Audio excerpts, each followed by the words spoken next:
Bem, agora vamos falar da arte bizantina. O que é a arte bizantina? É a arquitetura romana com a transformação da cidade de Bizâncio em Constantinopla. Isso daqui é em Constantinopla. Isso daqui é a Basílica de Santa Sofia. Santa Sofia não é uma santa, não é a Sofia, não existe a Sofia. Sofia significa filosofia, sabedoria, desculpa. Sabedoria. Sabedoria em grego. Então,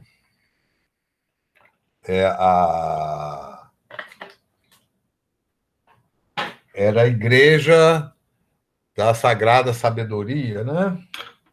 Santa Sofia. Ou do Logos. O Logos é o saber, a sabedoria. E essa basílica, né? Basílica, quem prestou atenção, isso daí está nas está no texto, você pode ir lá, é só pesquisar, né? Tem a Basílica Romana. A Basílica Romana é um tipo de construção que os romanos inventaram pelas necessidades urbanas de Roma, ligado ao mercado, né? Então tinha espaço para guardar coisas, para vender, para negociar, discutir, julgar, etc. Né? Então, a partir de mais de um andar, usando arcos, essas características, mas aí o rei Constantino, o imperador Constantino, melhor dizendo, ele conquista o império, ele vence lá o seu rival, a mãe dele já tinha se convertido ao cristianismo, e depois dessa batalha ele se converte ao cristianismo e resolve dividir o império em dois e criar uma nova cidade, uma nova Roma, no lado oriental do império, onde se falava grego, num local chamado Bizâncio. Então, nesse local, nessa cidade Bizâncio, vai ser criada a nova Roma.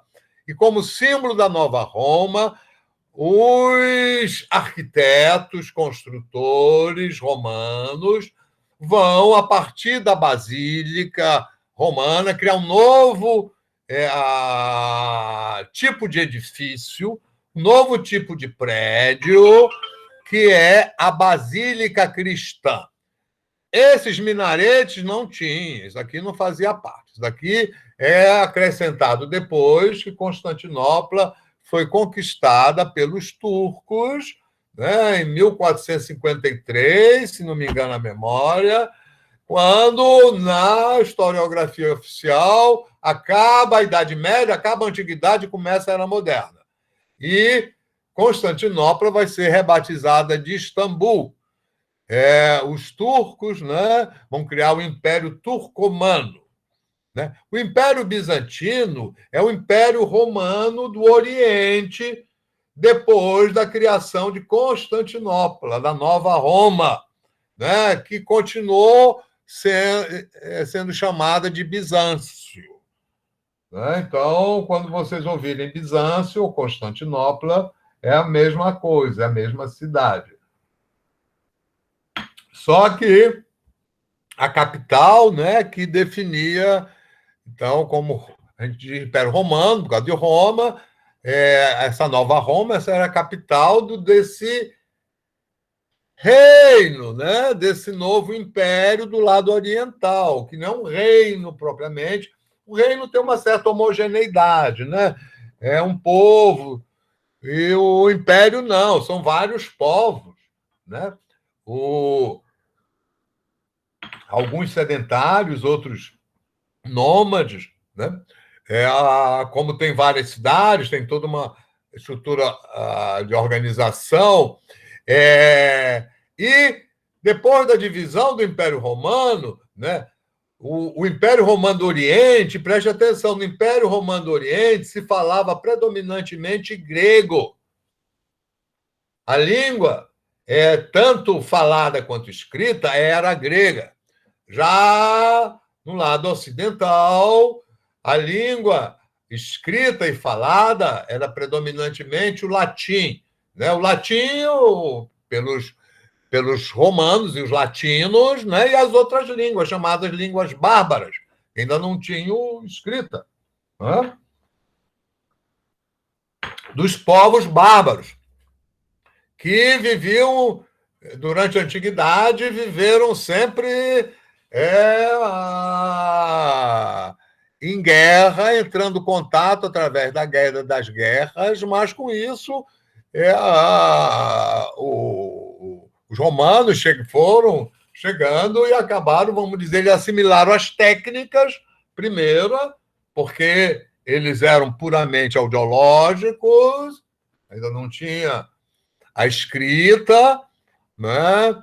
Mas, por exemplo, né, eles faziam instrumentos de metal, desenvolveram algumas armas mais poderosas, assim, em termos de material, de como fazer, de técnica, né? O desenvolvimento da técnica, estritamente falando, né, de todas as técnicas, é uma coisa tátil visuológica. Depende do olho, do tato, né? Mas também, numa outra medida, e outra também, da teoria. Agora, a teoria é uma coisa que surge quando depende da escrita. Né? E o desenvolvimento da escrita e o desenvolvimento da teoria, né? O desenvolvimento da filosofia. A filosofia é que vão dar origem, vamos dizer, às ciências. No passado, tudo era filósofo. E aí, com essa separação do império, né? O império do Oriente e do Ocidente, a gente vai ter o surgimento o desenvolvimento diferente. Você vai ter no Oriente a civilização bizantina, que é cristã, mas é o cristão bizantino, é o cristão ortodoxo, né? É todo um desenvolvimento na arte, nos costumes, né? É diferente, é o cristianismo ortodoxo, que hoje, modernamente, né? Hoje, nos nossos dias,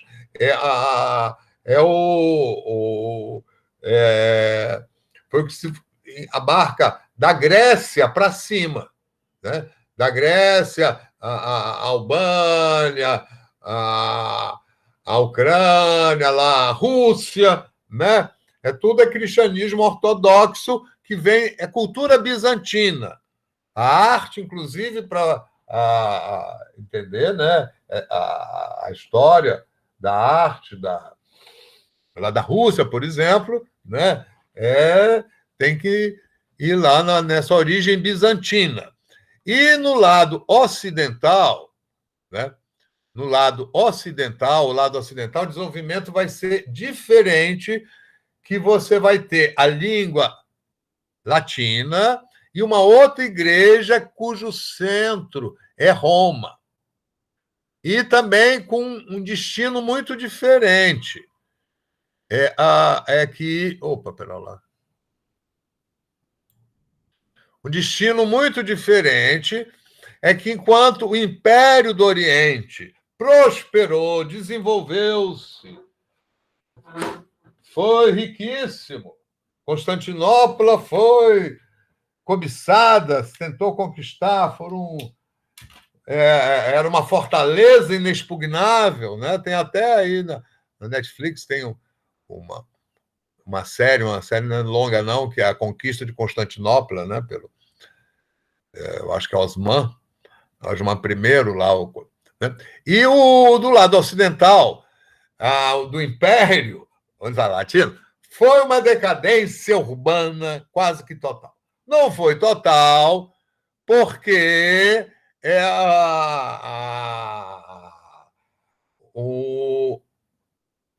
a igreja cristã, criada pelo Constantino, né, organizada burocraticamente, como o Estado romano, o Estado latino, né, manteve o que era possível da vida urbana através dos mosteiros, das igrejas. Né? Então, aqui é uma catedral em Ravenna, né? Não tem a mesma pompa lá da Santa Sofia, né? Da Basílica de Santa Sofia. Não tem, por exemplo, a cúpula, não é? É muito mais modesta. Isso daqui, Ravenna, era uma segunda capital do Império Romano, né? Era uma residência do imperador, que depois, já na Baixa Idade Média, né? Depois do fim do Império Romano, o Império Romano do Oriente não acabou, ele se transformou, virou o Império Bizantino.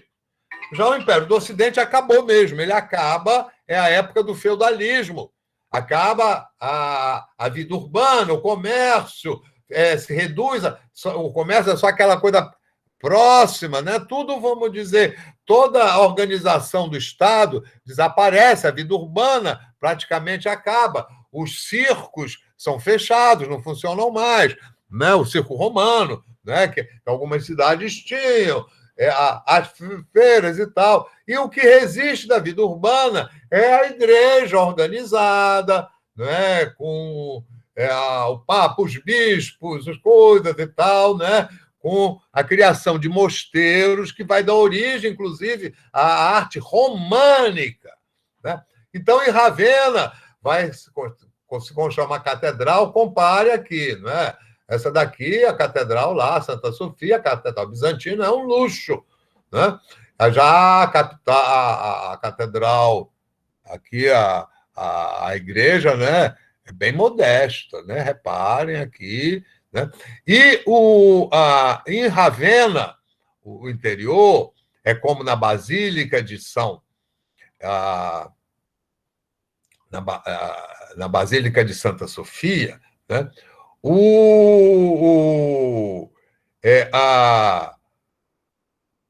Vai acontecer o interior, a imagem no interior dessas igrejas, tanto em Ravenna quanto Santa Sofia e na Basílica Bizantina,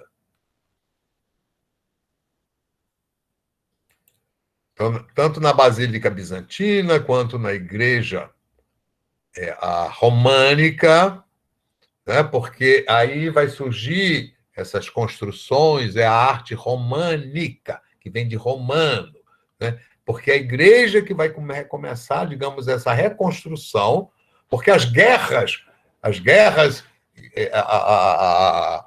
no final do Império Romano, né, levaram, vamos dizer, guerra civil, guerra não sei com quem, levou, vamos dizer, ao limite das forças, e aí, nesse recomeço com a igreja, né, vem ela construindo, ela vai construir lá conventos, abadias, coisa e tal, né? E vão imitar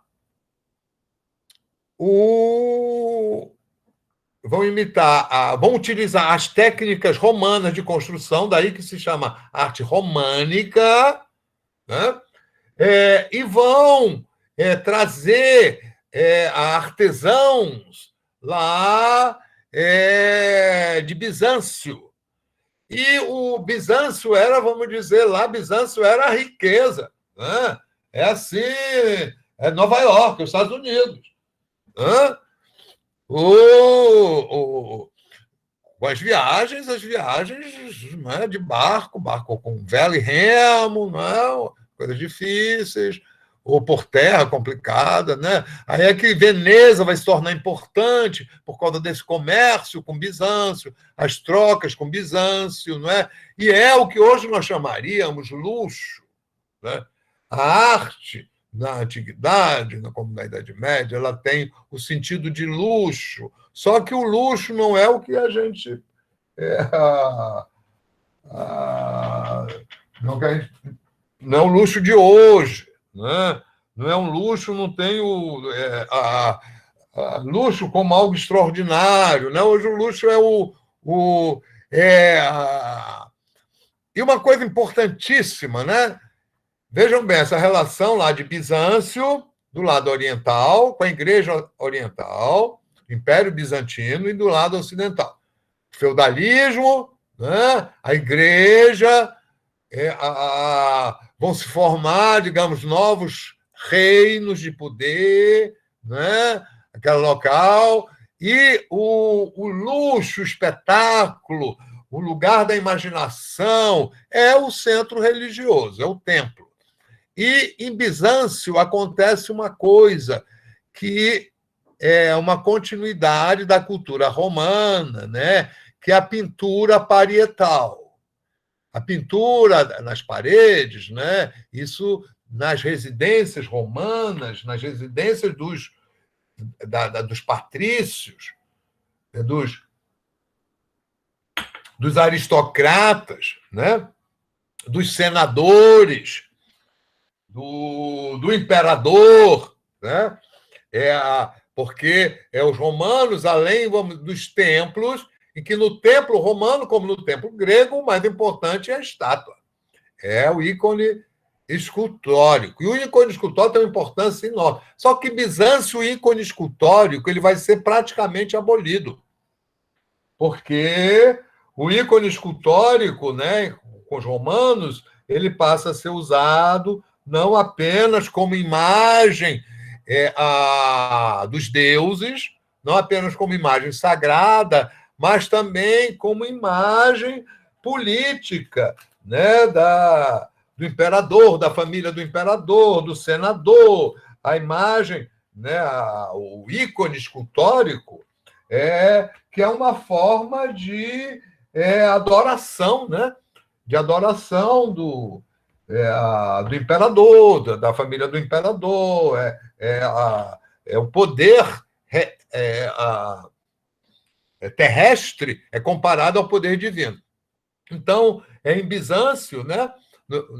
No Império Romano do Oriente, vai haver uma revolta, uma revolução, que é a Revolução Iconoclasta, em que eles acabam com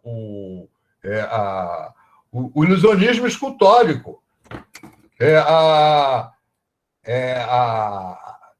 Eliminam as estátuas, né? Elas foram realmente destruídas. E o que ficou, vamos dizer, da escultura, né?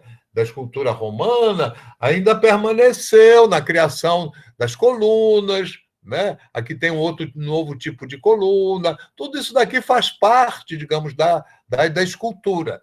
Mas nada de... digamos, a margem, assim, ainda tem alguns túmulos que são trabalhados em relevo. E eles vão criar em Bizâncio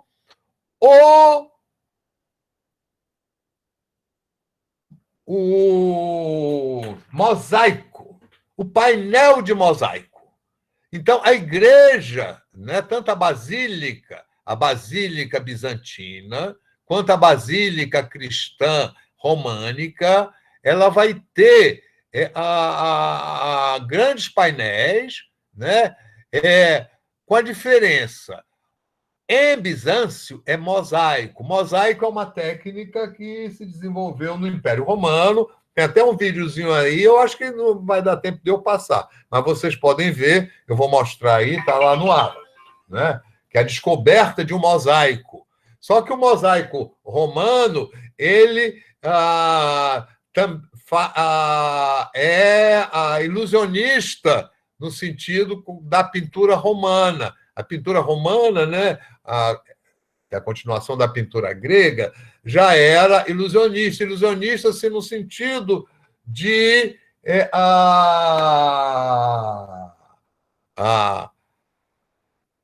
como a estátua traz a presença, né? O ilusionismo pictórico procura mostrar, né, as figuras, os ícones pictóricos, como se fossem ícones escultóricos. Aí o ilusionismo pictórico imita o ilusionismo escultórico, né, com uma limitação e uma vantagem. Uma limitação que é uma desvantagem, que a gente só pode mostrar um aspecto do ícone, só um lado, né, um ponto de vista. E uma vantagem que é as cores. Né? E o ilusionismo pictórico é limitado. Né? Aqui se conserva um pouco do ilusionismo pictórico, mas é um pouco que tem aqui, não é que dá uma ideia de drapeado, mas vocês veem o que predomina essencialmente é a bidimensionalidade. Né? E o que chama atenção é exatamente o brilho do ouro, né? O contraste do branco com esse fundo de ouro. Né? As figuras, elas todas seguem, né, o mesmo modelo. Ou seja, aqui o ilusionismo é abolido, né? E é uma pintura essencialmente bidimensional, estritamente simbólica, é como a pintura egípcia, né? Com a diferença, né, que as figuras, né, há uma observação das figuras, há um retrato, né? Eles são, como todos são diferentes, é como se estivesse retratando. Né? O quanto é semelhante, isso tudo é feito de cabeça, tudo é feito e isso daqui é como toda a antiguidade e Idade Média, não é? Isso foi encomendado para uma igreja. Então, o que é que vai ser feito aqui? Como é que surge essa obra?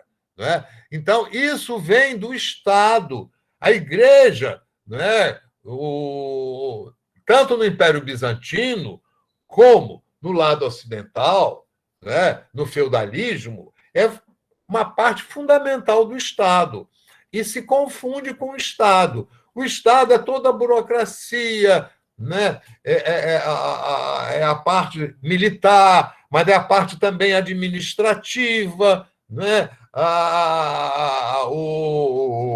É o poder religioso e o poder político, civil, eles se confundem. Aliás, isso em todos os lugares, em todos os territórios, até o final do século XVIII, com a Revolução Francesa e a Revolução Americana, já no final do século XVIII, é que vai surgir essa ideia da separação do Estado e da religião. Né?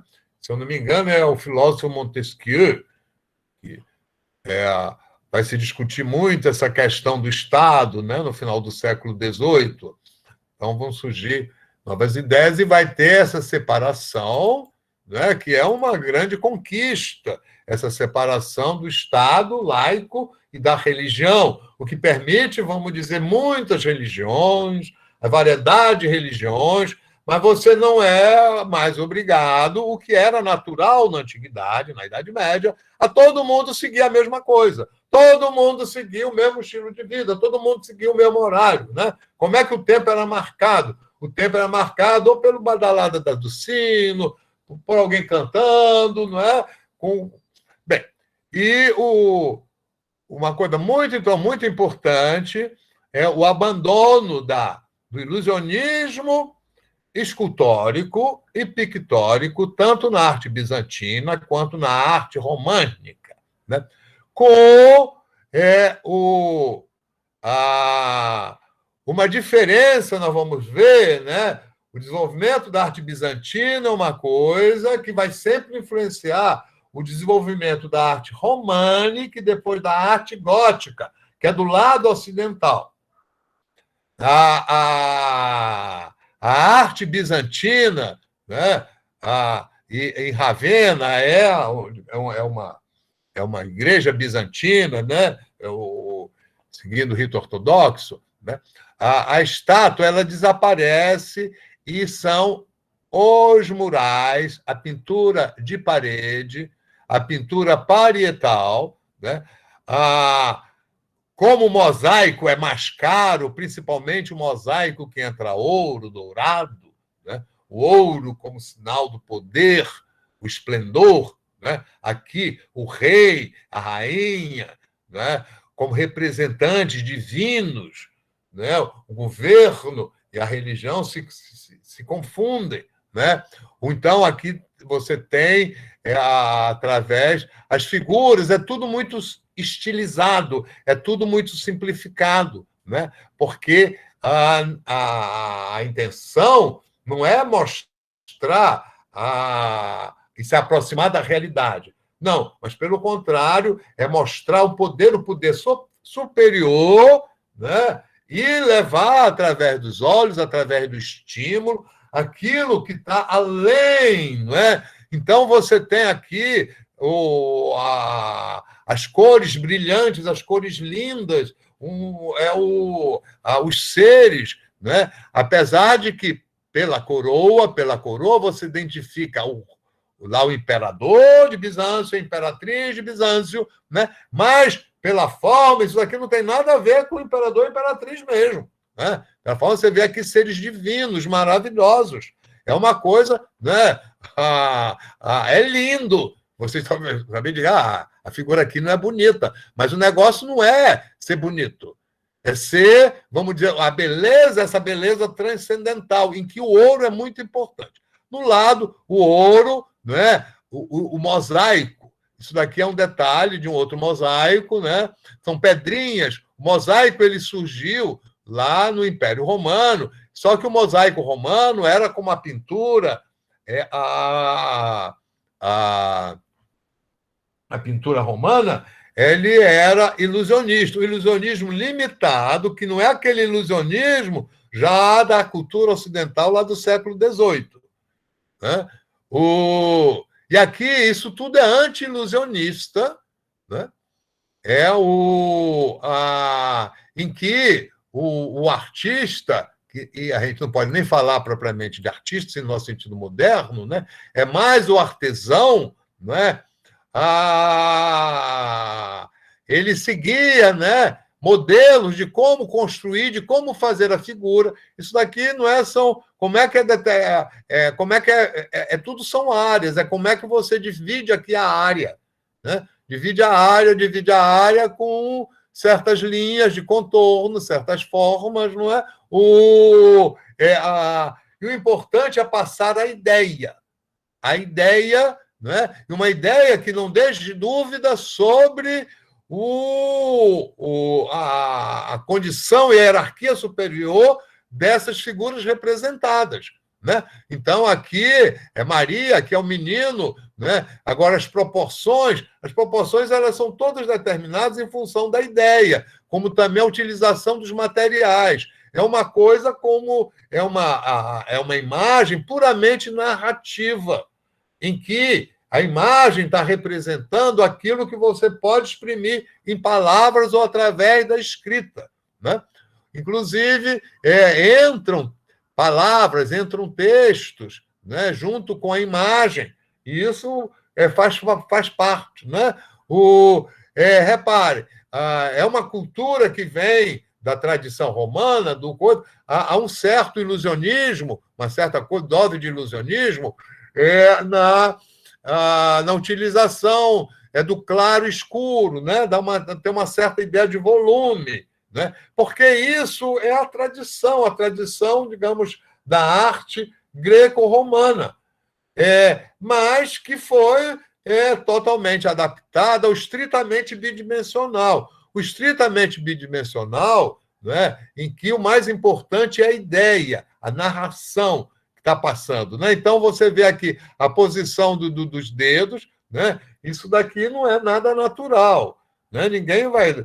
Esses dedos aparecer é praticamente impossível, mas passa bem a ideia de que ele está benzendo, não é?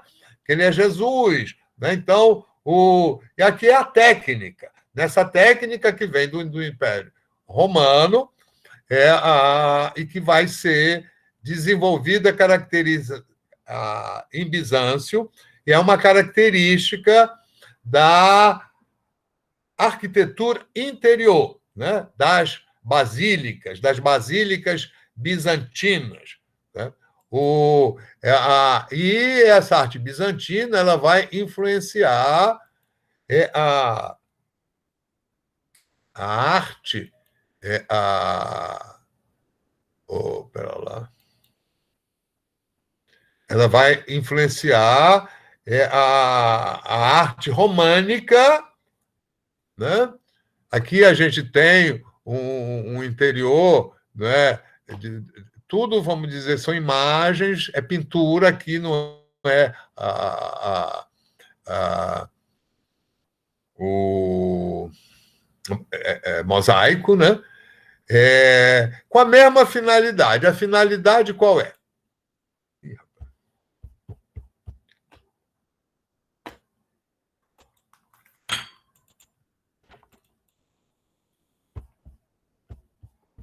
Vamos lá voltar aqui. Já estou acabando.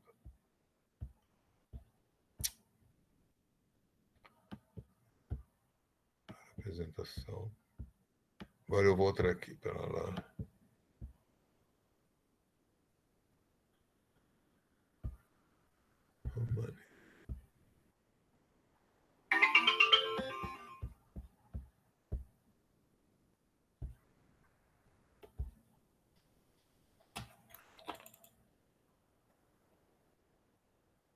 Estou com um probleminha aqui, pronto. Vamos embora. Então, uma coisa importante para vocês reterem.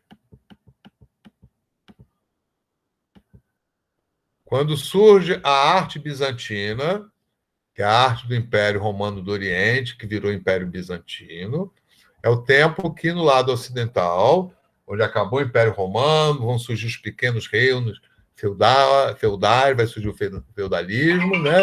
A igreja é o que constitui o Estado que sobrou do Estado romano, né? Com as construções de pedras, os manuscritos que vão ser mantidos pelos copistas, que dedicam a sua vida a copiar os manuscritos, inclusive os manuscritos dos pagãos, dos filósofos, né? Platão, outros. Filósofos, e coisas como o livro, né? Por exemplo, de Euclides, da geometria de Euclides, como também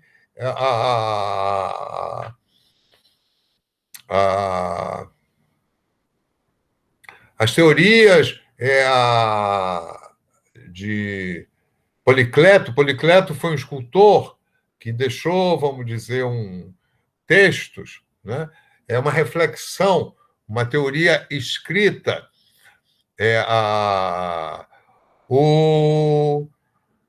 Então, no lado ocidental, né, com a arquitetura românica, que veja aqui, bem, isso daqui é uma igreja, né? Uma característica essas janelas, essas portas, esses portais, né? Eles todos utilizam o arco romano, né? Uma coluna. São muito austeras, são pesadas, pesadonas, né? Vocês veem aqui, tem poucas janelas, só aqui por cima, né? Tem umas torres, não tem cúpula, né? Há muitos formatos, essa chamada arquitetura românica, né? Ela vai se desenvolver por causa da igreja, em diferentes locais, diferentes regiões, vai assumir formas diferentes na França, na Inglaterra, na Espanha, em Portugal, na Alemanha, etc. E tal, né? Mas algumas características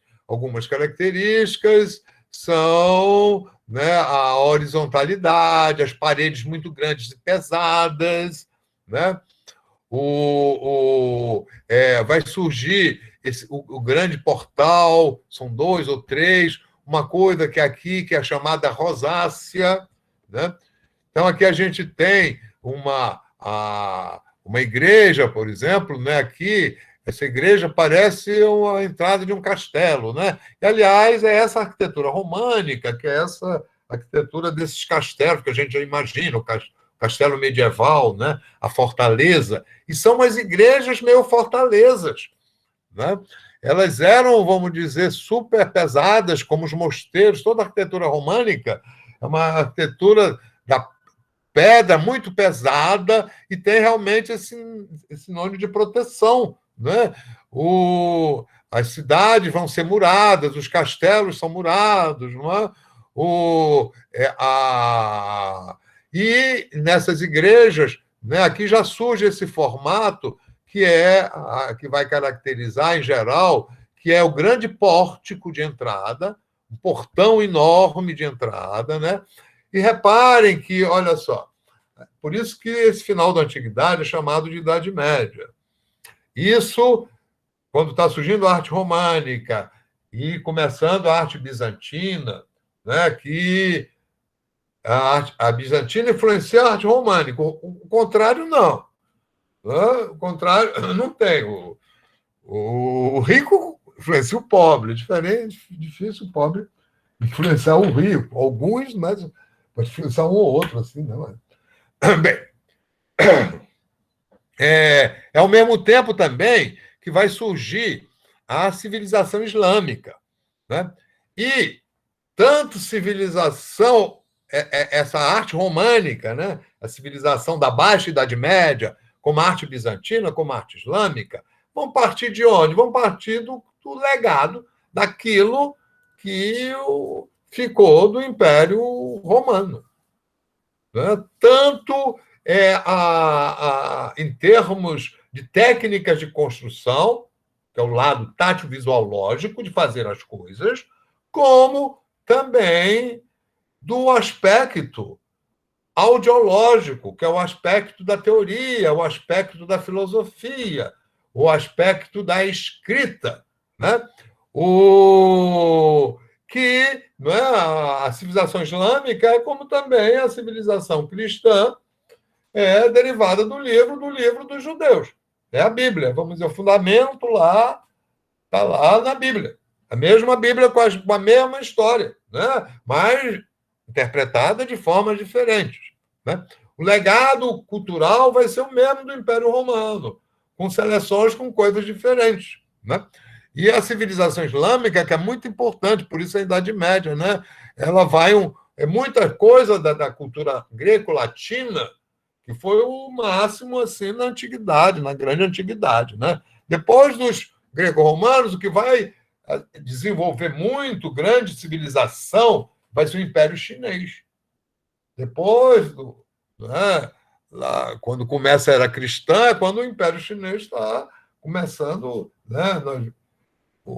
Vocês viram aí, numa aula passada aí, nós vimos aí o túmulo do primeiro imperador, as realizações, né? Em construção de pedra, os chineses vão realizar a maior construção do mundo, né? Pode-se ver da Lua, que é a muralha da China, né? Só que é outra civilização, o conceito de construção deles é diferente, né? Por exemplo, as construções deles de pedra, os fundamentos são de pedra, mas os edifícios não eram de madeira, então é uma coisa diferente, né? Os palácios são diferentes, né? O conceito do palácio, as técnicas são diferentes. E as grandes inovações técnicas que vêm depois do Império Romano são primeiramente lá da China, né? O papel, a impressão, a pólvora, o concurso público, né? Concurso público para trabalhar no Estado, né? Que não é mais você não entra no Estado, não é mais por causa de família, né? Ou por causa de relações pessoais, mas é pelas qualidades, né? Hoje, uma coisa, vamos dizer, que é universalmente reconhecida, não é? Para o trabalho e para o Estado. Mas então aqui estamos entrando na arte românica, agora já esse período da Idade Média, que já é o final da Idade Antiga. Cadê? Está aqui. E a arquitetura românica, e depois vocês vão se ocupar com a arte gótica, né? A arquitetura gótica. A arquitetura, a escultura e a pintura. Né? Então, aqui uma igreja, vocês veem esse grande pórtico, né? Já é outra região, já é outro tipo de igreja, mas tem as mesmas características. Né? São, assim, pesadonas, né? Grandes paredes, assim, com poucas janelas, algumas torres, né? Uma coisa que depende do castelo, parece um castelo, lembra um castelo às vezes, né? E nos portais, com a arquitetura românica, vai se desenvolver não só a pintura parietal, mas também o relevo, a escultura em relevo, e depois a escultura redonda. Aqui no lado ocidental, né, nessa cultura, digamos, latina ocidental, nessa cultura romana latina, né, não teve o impacto da revolução iconoclasta, né, da iconoclastia de Bizâncio. Então, o relevo é tomado, o relevo com um certo grau de ilusionismo, né? Como também, né, na arte românica, a pintura parietal vai se desenvolver, que é bem mais barata, né? Isso tudo, você, voltando atrás, né, essa uma versão segue a mesma técnica, os mesmos métodos, a forma de pensar, né, da arte bizantina. Que é isso, né? Como é uma arte essencialmente coletiva, de artesãos, não tem aí o artista individual. Né? E a finalidade é auxiliar o lógico da escrita, que é o livro sagrado. Né? Na Idade Média, a verdade, a ciência, tudo era a religião. Né? O Estado era a religião. Né? Então, inclusive, vai se desenvolver uma filosofia cristã, né? Uma teologia em que eles, baseados, vamos dizer, na Bíblia, vão tentar conciliar a Bíblia com os conceitos, com as teorias, né, do humanismo, da filosofia grega, pagã. Né? E isso vai acontecer tanto no lado cristão, ocidental, né? O lado oriental, como a religião está, e o império, né? A gente não tem assim, um desenvolvimento muito grande da teologia. Né? Mas a cultura islâmica, né, que vai surgir aí nessa mesma época, só vê lá, né, 600 e pouco, que é a época ou 500 e pouco, 500 e tal, o Maomé, quando cria, né, e a partir daí, depois de Maomé, que foi um profeta guerreiro, político, que criou, né, deixou aí, vão surgir os sheiks, os sultões, né? E vai ser criada Bagdá. Bagdá foi um grande acontecimento na Idade Média. Essa imagem assim da Idade Média, uma imagem das trevas, isso é uma visão preconceituosa lá do Renascimento, né? Por causa. Então, isso daqui então é a arte românica, né? Que sofre influência da arte bizantina. Né? Isso daqui não tem nada a ver já com a pintura a greco-romana, né? Tem no sentido, digamos, de técnica de usar o material, né? Mas no sentido de como utilizar o espaço, essa ausência de ilusionismo, né? Que aqui está se adaptando toda uma hierarquia do plano, o principal, o vertical, o horizontal, né? E está tudo a serviço da narrativa. Isso é para completar a educação que se faz coletivamente dentro da igreja. Né? O povo em geral, vem se divertir, se educar na igreja. Isso fazia parte, a igreja que regulava o tempo. Né?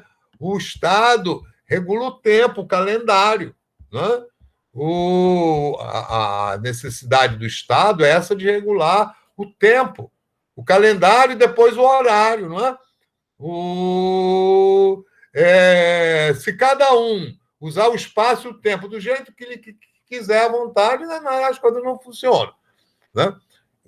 Funciona assim, você vai viver como um animal, caçador, pescador, coletor, do que conseguir. Né? Aí sim, não tanto faz, você vai para ter, não é, a riqueza, a primeira riqueza é essa garantia, você tem a comida ali, não é? Você tem um lugar para se abrigar, não é?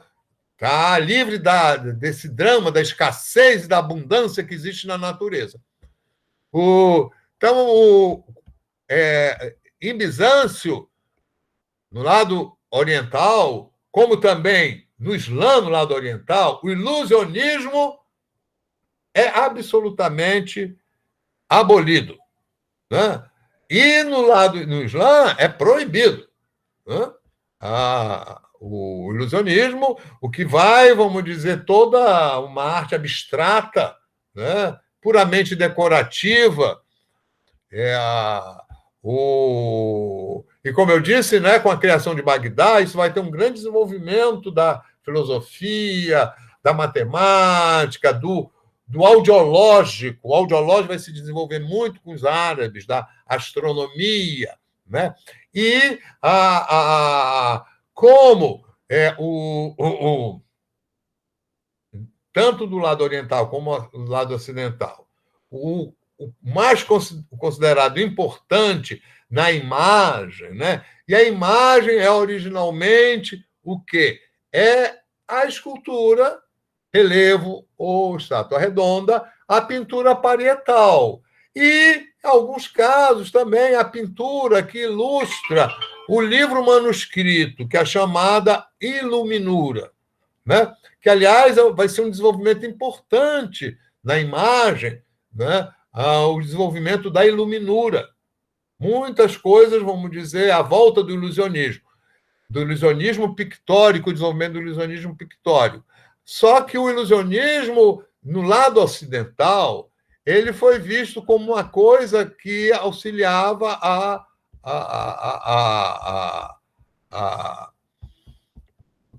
que auxiliava a narrativa, a religião.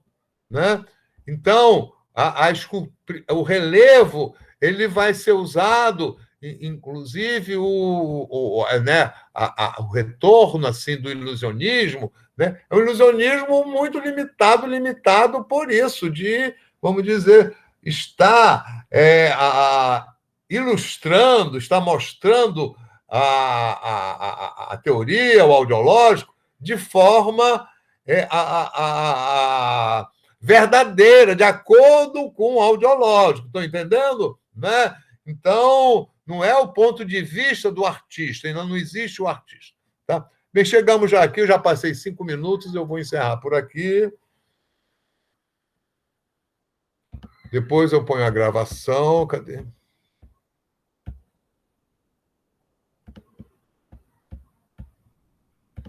Interromper a gravação. Interromper a gravação.